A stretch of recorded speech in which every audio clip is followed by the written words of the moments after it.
Kia ora, Year 12, and in this video tutorial I'm going to be running through some helpful ideas if you're looking at the question of why do we suffer from the Catholic and Buddhist viewpoint. So that highlighted area there is looking at, okay, what are the key beliefs of the Catholic and Buddhist faith in regards to why do we suffer and what's the meaning of these beliefs. So what I'll do is we'll start with the Catholic view. So we would look at some of these key concepts that I've got here, looking at God is the creator of all life and of creation, and that he's made creation to be good. And also the idea that God is omnipotent, omnipresent, omniscient, and benevolent or loving. So it's the idea that God doesn't create suffering, but more the concept that God allows. And it's actually part of our human life, and we know that we are going to suffer. This creates a meaning, and this question here that I'm getting onto is the significance of suffering from the Catholic viewpoint, is that suffering is down to the concept of original sin, where we break that relationship with God and where we sin against God. Looking at the concept that Jesus' suffering is actually an example of our suffering, and so that through his suffering, death, and resurrection, he actually allowed us to form that connection again with God and have everlasting life. And that Jesus is an example for us because he came down in human form and suffered, and so God understands our suffering. It's also important to talk about the significance of the idea of free will, that we make our own decisions and that we have a conscience, and also the idea that suffering ultimately has a greater purpose that we might not realize at the time, but it actually can lead to positive development of the individual. And finally, looking at the idea that suffering also has an effect on how we live our lives here on earth. So those are the key ideas from the Catholic perspective. And what we'll do is now head on to Buddhism.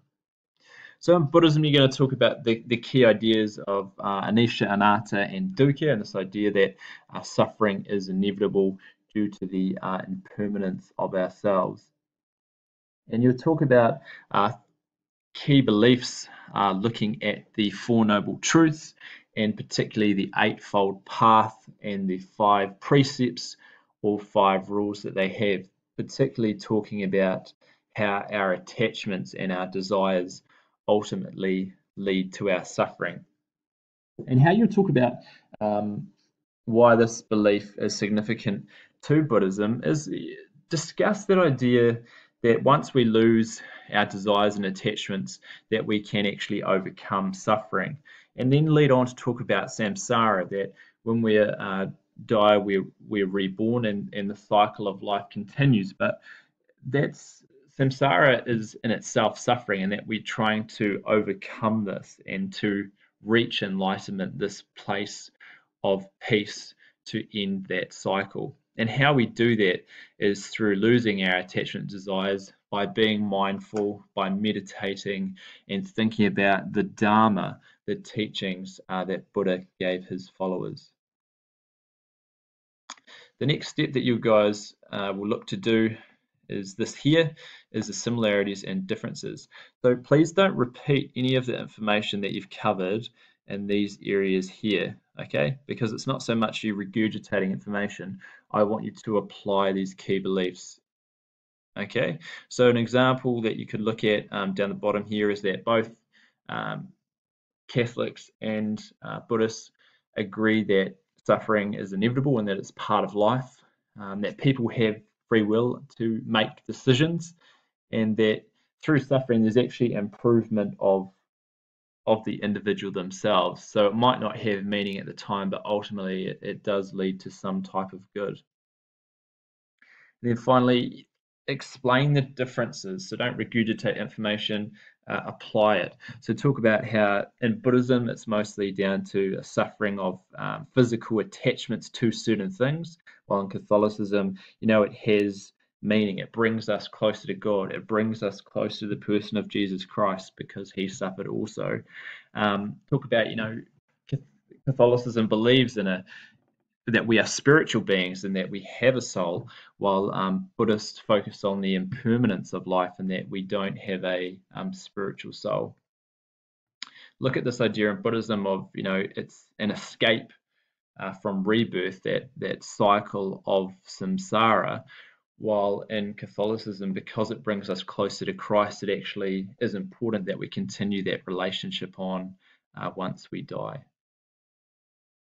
So don't regurgitate information. So first step, do your key beliefs. Second step, say how they're similar or different. That requires a bit of perception there.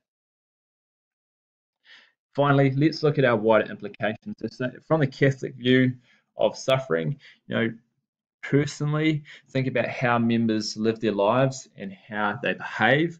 So they're always going to take an opportunity to be Christ to others and show grace and humility and help people when they are suffering, because it's an opportunity for not only the person who's suffering to grow, but also for us to be an image of God, because we're made in his image, to be God for them.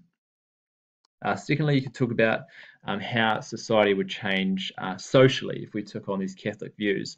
So looking at Caritas, St. Vincent de Paul, looking at that social justice work, but then also looking at the consistent ethic of life and particularly applying it to the euthanasia debate. So the Catholic Church would say that euthanasia is wrong because you're killing them, and suffering actually brings us again closer in that relationship with Jesus, where we can show them love and grace. It's an opportunity, it's an invitation to be God and to support them through their journey, just as Jesus Christ did. And finally, looking at Buddhism, the wider implications, look at personally how members live their lives and how they behave because of this idea of suffering. So look at, those 5 precepts, talk about karma, that they focus on living lives of peace and respect through mindfulness and meditation. And then secondly, the social implications. So look at Buddhism. We did this looking at it in popular culture and about how it's starting to actually come into our New Zealand schools. The schools are running yoga and mindfulness, and that these Buddhist ideas are actually becoming part of our culture in terms of how we can overcome stress and anxiety. The final thing that I'd say, guys, is on this sheet here, is that here are all the resources that we've ever done in class, and so these are the resources that you'll need. So I would use the information here. You don't need to go off and Google stuff because it's actually all within that document. Okay, so good luck, and I'm sure you guys are well prepared for this topic.